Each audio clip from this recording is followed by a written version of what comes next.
Good evening and welcome to Footy Furnace. So much to get to tonight. Let's not waste any more time. Brownlow medalist James Hirdy is alongside us. G'day, Hirdy. G'day, Tom. Good to be here. How was the weekend in the VFL? Yeah, the Borough didn't quite get across the line. We got beaten by Werribee, who were the premiers last year. But anyway, we'll live to fight another day. Jimmy, welcome to you. Thanks, Tom. It's no shame in getting beaten by Werribee. We've seen another couple being plucked from Werribee's VFL side to make AFL level. Yeah, I saw that in the mid-season draft last Wednesday night. The results today are as follows. St Kilda by 28 points, Geelong over in the West by 4 goals. We'll get to those games in a few moments' time. But the ladder is taking shape every week, and it just looks like, if you look at it like that, Hirdy, that the best teams are rising to the top in terms of Collingwood and Brisbane. Then there's a glut of sides that are very hard to decipher whether they're any good or not. Yeah, absolutely. I mean, Collingwood are the standout to me. I think they're a cut above the rest. Brisbane playing some average to good football, not quite as well as they can play, but I just think Collingwood are so far ahead of the other teams, the way they coach, their system, and every player that comes in just seems to play their role. And when you watch them play, you can't help but be impressed. Yeah, I've got the bottom 9, and it's amazing that two sides who lost on the weekend, I think, can hold their head incredibly high. We often reflect on losses for sides and go, geez, all the negatives, but I think the Bombers and the Tigers in particular this weekend,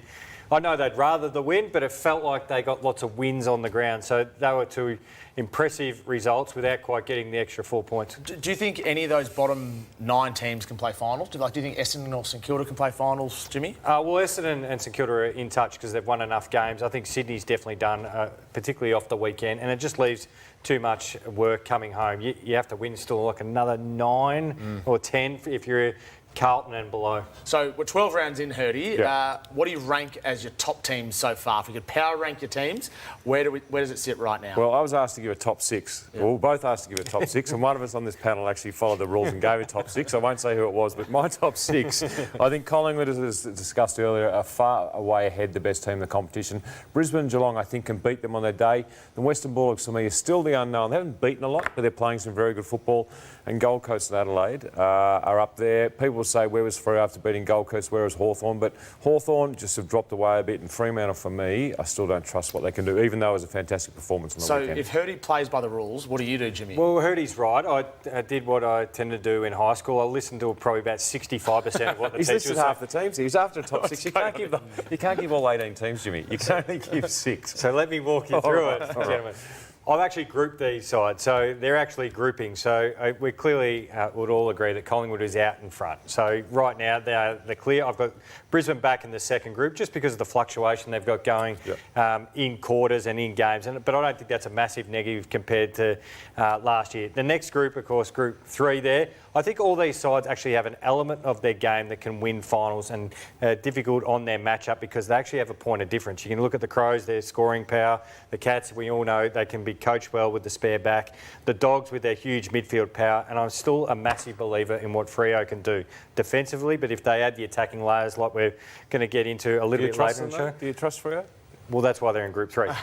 You start to lose trust as you come down. Okay. The Hawks have been stifled. Of course, the Giants, I've touched on their lack of midfield depth. And the Suns, just purely because they've never actually played finals. Yeah. Can we just go over to, I think you had Group 5, Group 6, Group 7. Well, I can do that. Port Melbourne's Group 7. So I can do that and I'll send you an invoice, Hirdy. We'll see you next Sunday. The heat map tonight is a jam-packed heat map because we've got so much to get to. Rochelle was amazing. The Saints in Alice Springs today. Didn't that win come out of nowhere, Absolutely. Really, Hirdy? Great ball movement off half-back by the Saints. Over Melbourne in Central Australia. The Swans are really struggling. That loss to Adelaide last night was terrible. The Tigers were fantastic against the Giants for the first 3 quarters and faded away. And we've got some news on Lincoln McCarthy as well as some other bits and pieces as well. Nat Fyfe, the sub for Freo, I want to talk about that. But first on the agenda tonight is Hawthorn and Sam Mitchell's football club, which, it must be said, has really struggled the last 3 weeks. They've lost their last 3.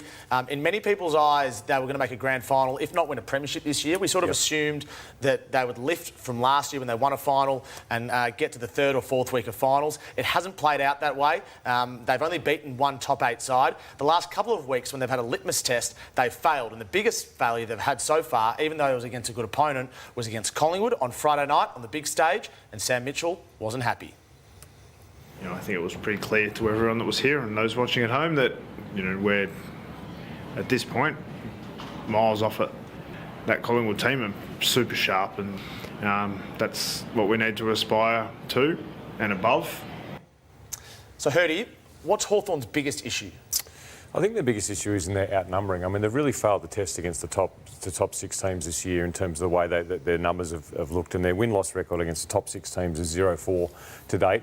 Scores per inside 50 down against the top teams. Pressure rating down. This all talks to me about a lack of midfield outnumbering. When we talk about outnumbering is more numbers at the contest than the next contest and the next contest. And I think what Hawthorn have been good at is getting the ball across half-back, spreading with their kicking skills and going through. I want to show you some vision and really analyse this in detail of their game against Collingwood. If you look here, when Collingwood win the ball back, and you look at the outnumber, look, there's 4 Collingwood players to 3. It doesn't look like it much, but it is. What this enables Collingwood is move the ball. Everyone's talking about Hawthorn's tackling, and yes, they're not stepping in, they're missing tackles, but what this outnumber does, you can handball it through and they're missing tackles. Look at the outnumber there. 4 Collingwood to 3, doesn't look like much. The ball goes out by Pendlebury, and the next contest, if you look over, ball goes out by Dacos. Next contest, again, they're outnumbered when it really matters, 3-2. It's very hard to tackle when you're outnumbered, Jimmy, and I think this is what Collingwood is doing really well. What Hawthorn needs to do is get their outnumbering better from contest to contest, and when they're there, step in and make the tackles. This, to me, is a prime example of what Collingwood do well and Hawthorn aren't doing well. Stop the tape here. Here's Pendlebury and Ned Long right here in the middle of the screen. Just go to the next bit of footage and we'll see who gets the ball and where the Hawthorn players are in the same contest, actually in front of the 3 Hawthorn players. Wow. Long and Pendlebury run straight past the Hawthorn players. To me, it's an outnumbering. Is that a lack of effort, Hirdy? Well, people say effort, endeavour. I think it is a bit of effort, and it is a bit of really gritting yourself and saying, there's the contest, we need to get over and outnumber. Not just that contest, the ball spills out, where to go for the next outnumber, the next outnumber. So their contest numbers were better on the weekend, but to lose tackles by, I think it was minus 44 is just unheard of, and that to me is some effort, but it's also system. I love the way Collingwood play. They showed Hawthorn up, but if I was a Hawthorn player in the midfield this week, how do we get our number back? Because they've lost that, and then Jimmy's going to talk about something else they've lost, which is crucial to their game. Yeah, so they've had 36 and 38 tackles the last 2 weeks, which has been damning. Jimmy, what do you think their biggest issue is? Yeah, well, of course, when you've been a good side rapidly, sides go to work, and what they want to take away is your one wood, and Hirdy touched on one part of it. And what's really obvious for me when I go to Hawthorn games now is sides are taking the tempo out of the game, the speed out of the game. And the way they do this is they actually take out all releases, and I've been banging on about this. So this is one in particular. Look, that little short one up the line. OK, they let them have that, but watch every Collingwood play. You're not getting the next one. Watch down the bottom of the screen with Weddle. My check comes across. That's only like a 15-metre kick that most sides cough up. But what sides are identifying is if you give that to Weddle, that's going out to the side, and this is where Impey and Amon and more the guys who are down are waiting for it. So that's why they're not getting on the end of the ball. But the other thing about it too is Lloyd makes not a huge contested mark, but what we say where Hawthorn's got a slight hole is key long down the line marking players. So you're asking Chol to do all the work. Yeah. Bruce, at his stage of his career, you want him back inside 450. Another one down near the point post. That's Elliott off the kick in. You're not getting that back to get in. Ever look up the line? That's normally one that's just given up by sides. It's not very sexy, but if you give that to Hawthorn, that creates the speed on the game that they want. So can't have that, can't have that. What do? It's all closed down. Look how clogged it is on the short ones. Have to kick long down the line. It's in this slower pace game, and then you can open them up coming back on the rebound. And what Hawthorn do, because they were so good at moving the ball, short kicks, moving the ball, is you're not set up for your long down the line method. And what we mean by that is long down the line method, you've got your smalls at the front of the contest. Lloyd Meek, yes, he's not good. They don't have the good contested marks down the line.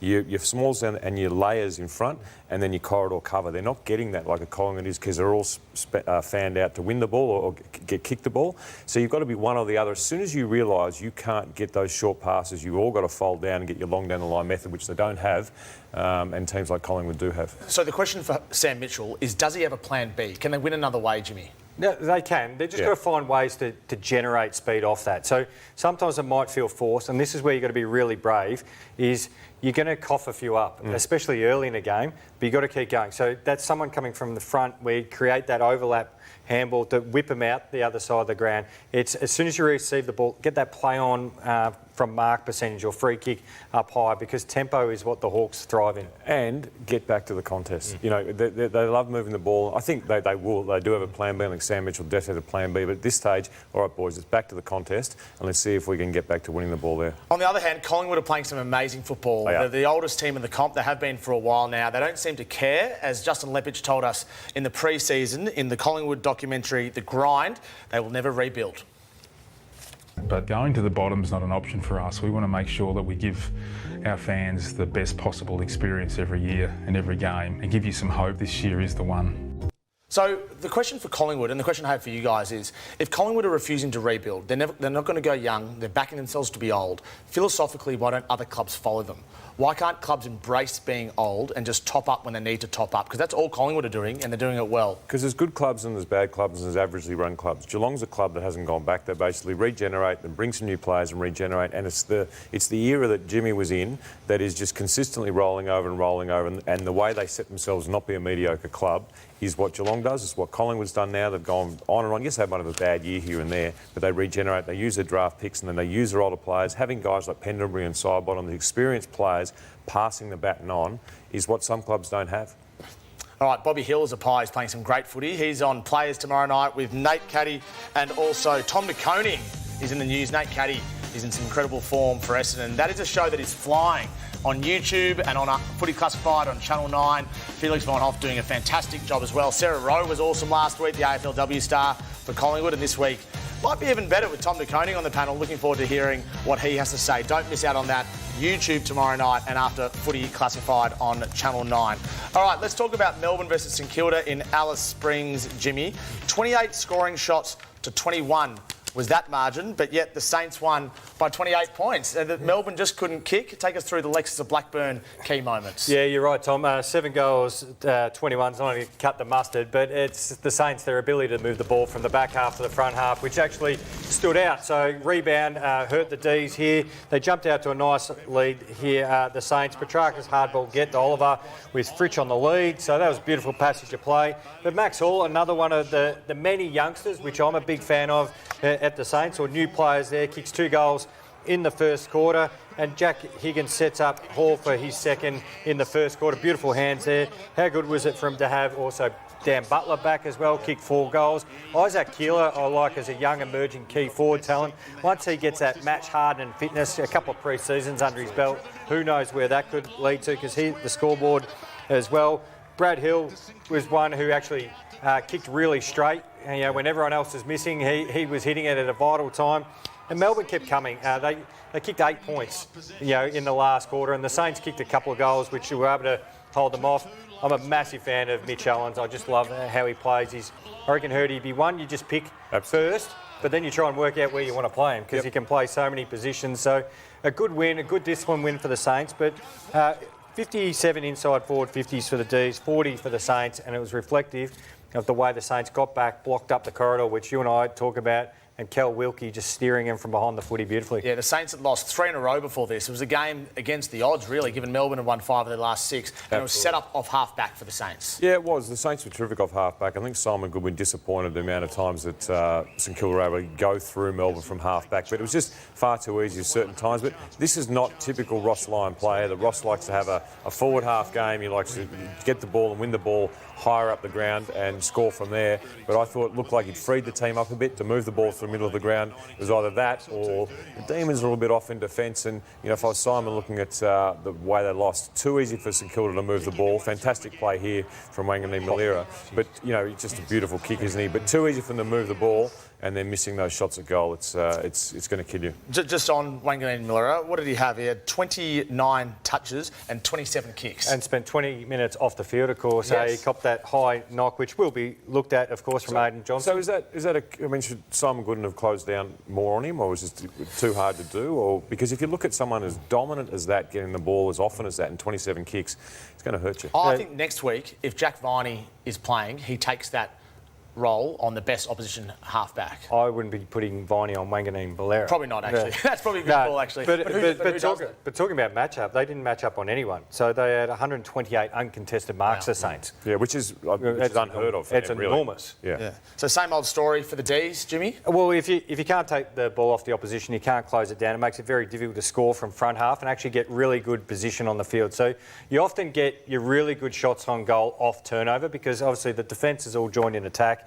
You get them caught out. So we touched on the mark, which made it difficult for the Demons actually to convert and get scores from inside that 30.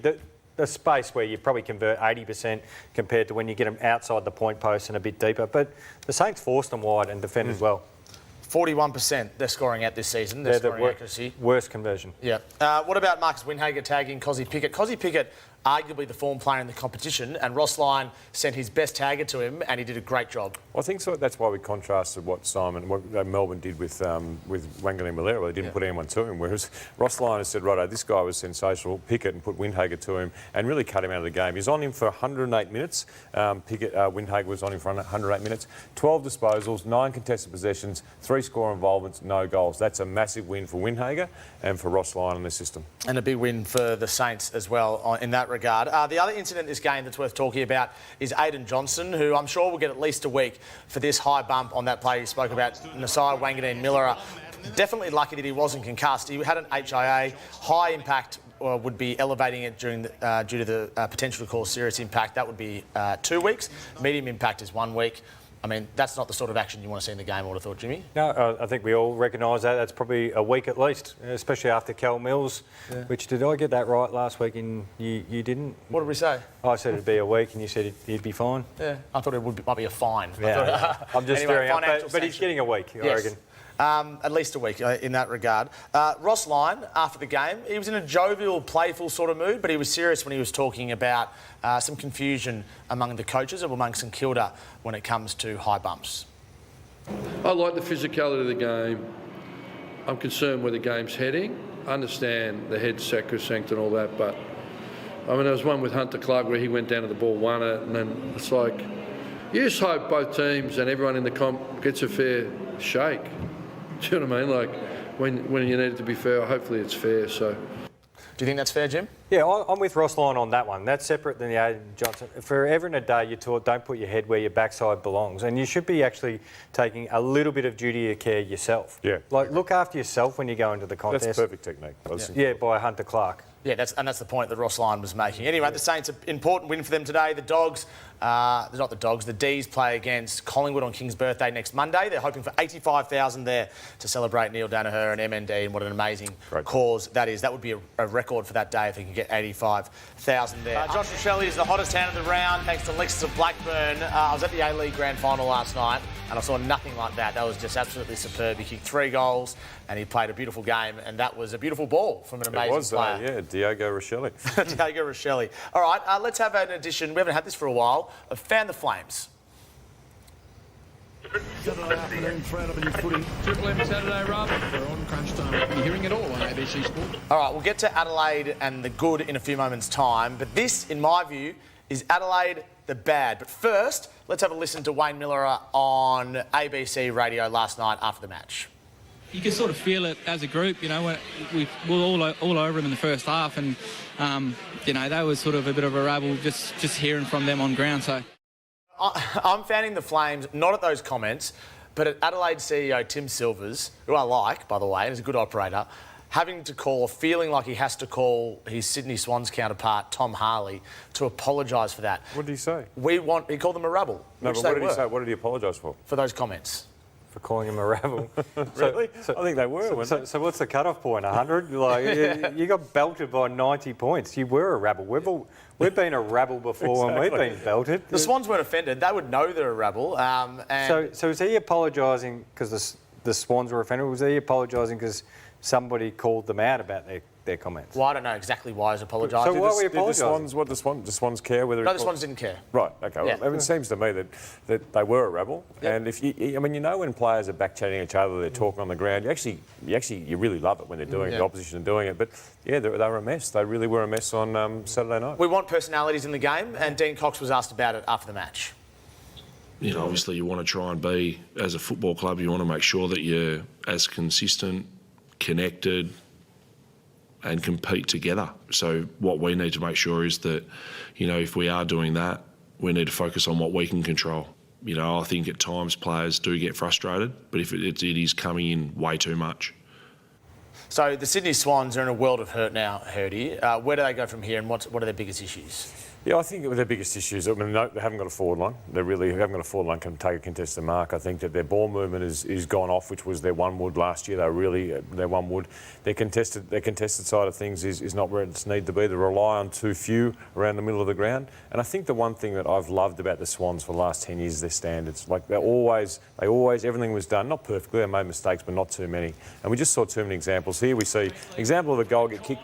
I've never seen a Swans backline let a goal like that go through. Now, it might be unlucky, a mistake, but that's what the Swans backline always able to do is clear the ball, get the ball over the line. I just can't believe that goal went through, and I think it's symbolic of where the Swans are at. Yeah, it's not a massive thing, it's not a game plan thing, but I've never seen a Swans group of players in the last 10 years let that happen. And Dean Cox went into the match. He dropped Ollie Florent for the first time in a long time, hoping to make a statement. It didn't work. They're 4-8. Where to from here, Jimmy? Yeah, look, when you look at their season, it's reminded me a lot of 2020, back in the dark days of COVID, of course. They finished 16th on the ladder, but they use that as an opportunity. They say never waste a crisis. And John Longmire that year realised, hang on, we're not going to make finals. In the back half of the season, started to play guys like Hayward down back. We saw the emergence of Mills come out of the back line into the midfield. And I'm just looking at this year. You can still compete and try to win, but maybe there's an opportunity for Dean Cox and the coaching staff who have reflected how late they sort of came to the piece, the coaching piece. And we've heard them talk about they're changing over their defence. Well, rip the Band-Aid off. Let's really see where they want to play or how they want to play their defensive style, team style, web, cluster, whatever you want to call it up there at the Swans. Plus, if you finish down a little bit lower, they'll probably get in front of their first academy kid. They've got 3 very talented academy kids. Probably the highest ranked one is a young lad called Max King, another Max King in the game. Why that's important? If you get in front of it with your pick, you get a high-end talent, and then you get the other 3. So call it 4 top 30 picks, which is you bring in a lot of high-end talent. Plus, then you start next year, because you've been working on your footy, Goulden, McDonald, Mills, Papley, all fully fit. You've had another 10 games of trying to play this new game style. I think it's just an opportunity for them to reset and then go at it next year. Dean Cox has really got the side where he wants to after another pre-season. Do they need a tall forward or a key forward, Hirdy, to centralise their attack around? I mean, their ball movement has been excellent, but what you do need to get out of trouble, you need a down the line. So down the line option, then you need someone who can take a mark and actually kick a goal on the forward line. Even last year, when they were one of the top scoring teams in the competition, they won one of those games in a row. They didn't have a forward line that was functioning. They were relying on those small players to do it. And you look at the tall forwards at the moment. There's no one there that really. Hayward obviously is a very good player, but no one there that can really consistently kick goals. If I was them talking about Jimmy's thing, I'd be on the lookout for who we can trade in. Can we get a Harry out of Harry McKay out of Carlton? Who can we look around? Is Jamara an option for next year? Will he get his health issues? Because that to me is with the players that Jimmy's talking about, they need a target up forward, not just to kick goals, but if you're in trouble and you can't kick the ball around, you need to go down the line as well. Yeah, there's not tall forwards growing on trees around the league. Jamara seems to be the obvious one. There's a few question marks around that. Harry McKay, you'd have to give up a hell of a lot to get him. But if Carlton need a smaller forward like a Will Hayward, and they went after Will Hayward, I wonder whether they would have that conversation, understanding that Will Hayward's also contracted for another 4 or 5 years as well. Well, the Swans have history in that area, haven't they? I mean, the amount of tall forwards, Buddy went there, and they've got history of doing that, and I think it's a sort of bold move that Sydney have often looked at and may look at again. So you just saw the Swans have won 10 of the last 24. Let's go to the Gabba on Thursday night. The Brisbane Lions got the job done over Essendon in the end. The Bombers fought really hard with an undermanned team. They continually fight and just aren't getting the results against those sorts of opponents. But what I'm really interested in, Hirdy, is your thoughts on the Lions and their premiership aspirations, which brings us to the word of Herd.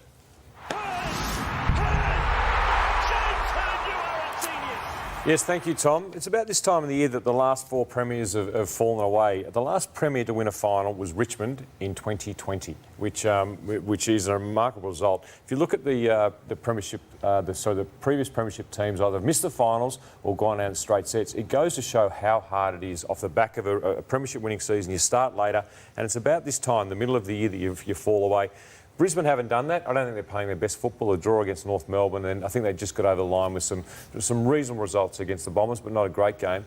I don't think they're the ones that are going to fall away. I think they're second on the ladder with 9-2-1, so they're going well. But if they're about to fall, as the history will tell you, this is the time that those premiership teams fall away. So you're seeing any warning signs at all? I'm seeing a little bit of complacency. I think the game against North Melbourne, where they left it late, they played one quarter against Essendon in the first quarter and the last 10 minutes of the last quarter. There's a bit of complacency, but you can see that in your premiership years. When did you ever dip? When were the Geelong dips? Or you just didn't have one, Jimmy? You're too good.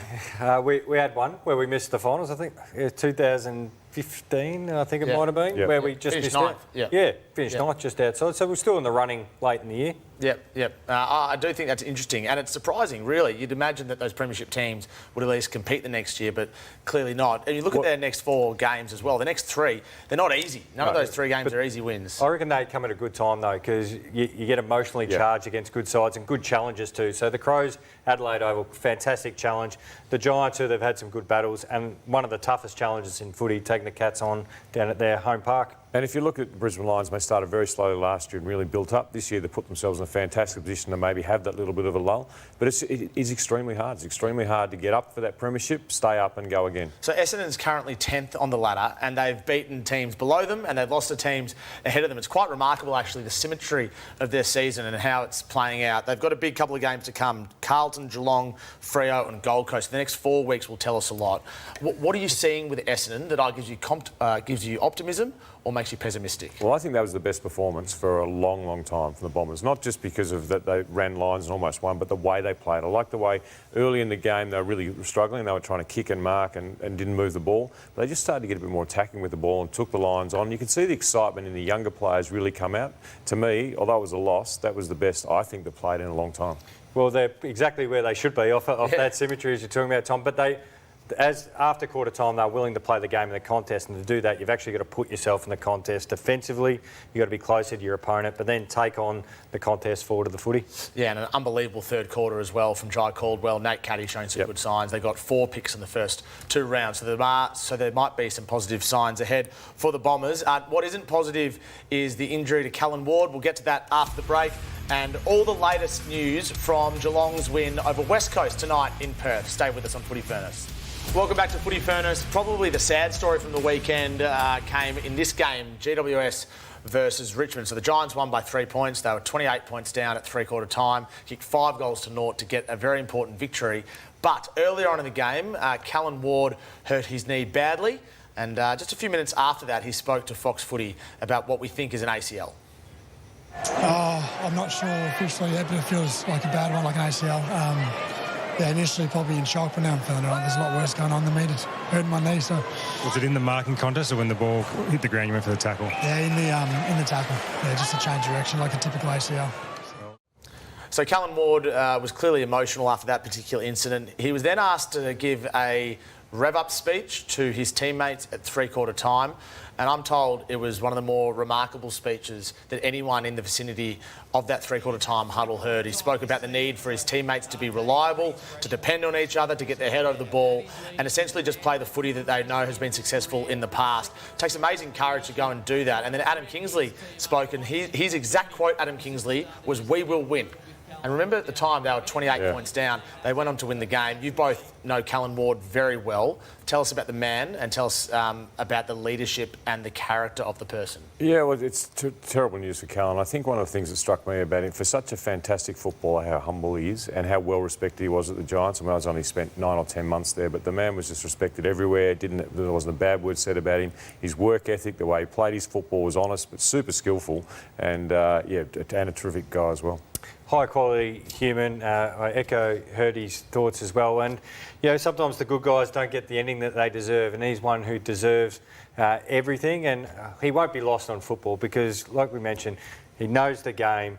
He's a great connector of people. He brings them, whether they're 17, 18-year-olds just arriving at the Giants to 30-year-olds who he's been playing with for 15 years. He just has that ability to bring everyone together, but just does it in his own way. He's not the ranter and raver. No. He just calmly goes about his business. And he'd be one of those players where I think most supporters from other clubs would go, well, he's pretty tough, that guy. Yeah. I would have liked him in our side. And that's the other thing, tough. Like he was hard, but fair. And you don't get many of those guys that are so tough and fair as well. And he's the game's record holder at the Giants. So we're praying for a Sam Darcy-type miracle where he avoids the ACL, but the expectation as we sit here right now is he's ruptured his ACL, and that would mean that he doesn't play AFL football again. Can I ask you about the Tigers briefly, Hirdy?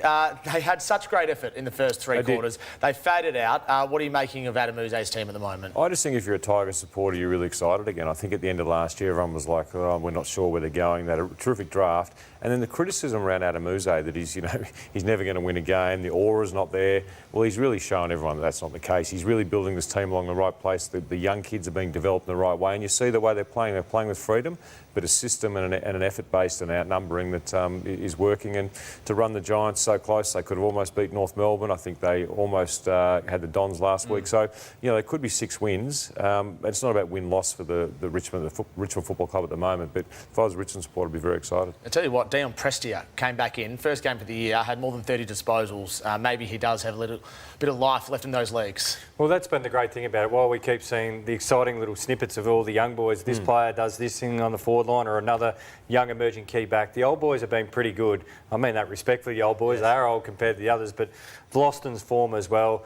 Hopper and Taranto are magnificent, and then obviously Prestia coming back inside, and it looks like Tom Lynch is going and really clunking the ball again. It's interesting when you're an older player at a club too. If you start to get a sense the younger players are coming up, they're giving you excitement. The excitement, the drive does come from those younger guys, not necessarily the older guys. So if an older player at Richmond, I'm thinking, ooh, this is exciting times to be playing with these guys. Well, over in Perth, West Coast gave Geelong a good run for their money up until about halfway through the last quarter. The end margin was 43 points. It means the Cats are now 8-4. It's a win they had to get. But the Eagles gave it a real crack, didn't they, Hirdy? Take us through the Lexus of Blackburn key moments. Halfway through the last quarter, you thought, oh, this could be a boiler over the season. But in true Geelong fashion, they got up. And here we see at the start of the game, Jeremy Cameron kicking the first of his 5 goals. The Cats, you said, won by 43 points. Jeremy Cameron, typical in style. Oscar Allen responds with his first goal of the game. And then Graham Myers kicks a goal on the quarter one siren. Very nice goal, Graham Myers. The way he just leans across him, Jimmy. I'm not sure how they go, but they go in straight. Ollie Henry, soccer goal, open the second term. Fantastic goal. And then Oscar Allen in the game for most of the day with a great assist here to Noah Long, which was really good play. But I was really impressed, Jimmy, by the way that the West Coast played. They played with some dare, they played with some freedom. They looked for their mates and really used the outnumber and tried to keep the ball off Geelong. You see, Harley Reid, he always gets a lot of excitement, does he? Cops a lot of attention. But it was really, I think for me it was just the Geelong wave. When they're really under pressure, they get a spare behind the ball. You can't go through. You might spend some time in their forward half, but when it really matters, the Cats came through. Even though at certain times throughout last quarter, Jimmy, I thought, oh, this could be boiler over the year. Yeah, they just ran out a bit of steam towards the end and a bit of run in the legs, and Geelong's quality and experience made their way through the Eagles' defence. We highlighted Cameron kicking 5, but Jimby held him to 1 up until 3-quarter time, and we know Jeremy Cameron in the last couple of weeks, the last quarter, he can pile them on you. Hewitt's stoppage goal, Harley Reid's work, and Baker probably had his best game for the Eagles, and Oscar Allen 4 goals. But I still like the Eagles, the way McQualter's trying to set them up. He's trying to play that front half press, and they started to get some results in the last couple of weeks, scoring back off those turnovers. You saw Richmond and West Coast have been highly maligned certain parts of the year. You can see something coming out in West Coast. Yeah, they've got some effort as well. Get some more young kids in at the end of the year, and anything's possible in the future. Bailey Smith's a young kid who's come into the Cats, and he's hit the ground running, Jimmy. 25 disposals he had at half-time. Yeah, literally running. He and Max Holmes are high-powered, high-running, take the game forward type of players, and Bailey Smith finished with 38. You mentioned, Tom, just before, 25 in the first half, kicked a goal. But Brady Hoff, who I like as a player, he often gets the big jobs down back. In the last couple of weeks, they've thrown him up into the midfield to play on and play off direct opponents. So he quietened Bailey Smith's impact. And then the good thing about it is, even if Bailey got the footy, they at least forced a bit of an error in his kicking, so disposal efficiency. But I mentioned Smith and Holmes. Both of them had over 800 metres gained. They just try and drive the game forward. Bailey Smith reminds me of Ben Cousins at his absolute best. His running power through the ball, Hirdy. Yeah, absolutely. I mean, Ben Cousins is a superstar, that running power. If he can get to that level, it'll be, who knows.